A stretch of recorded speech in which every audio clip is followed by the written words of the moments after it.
দেখেন এখন কিন্তু কালারটা অনেক সুন্দর দেখা যাইতেছে। ওই আমি যেখানে রান্না করি জায়গাটা একটু অন্ধকার, তো তাই কালারটা প্রপারলি আসে না।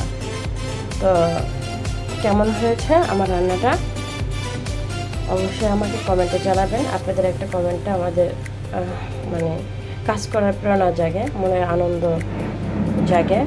তো যাই হোক, রান্না করার সময় ভিডিও করাটা অনেক কষ্টকর, বারবার ভিডিও করতে হয়, রান্না করতে হয়। তো আল্লাহ হাফেজ।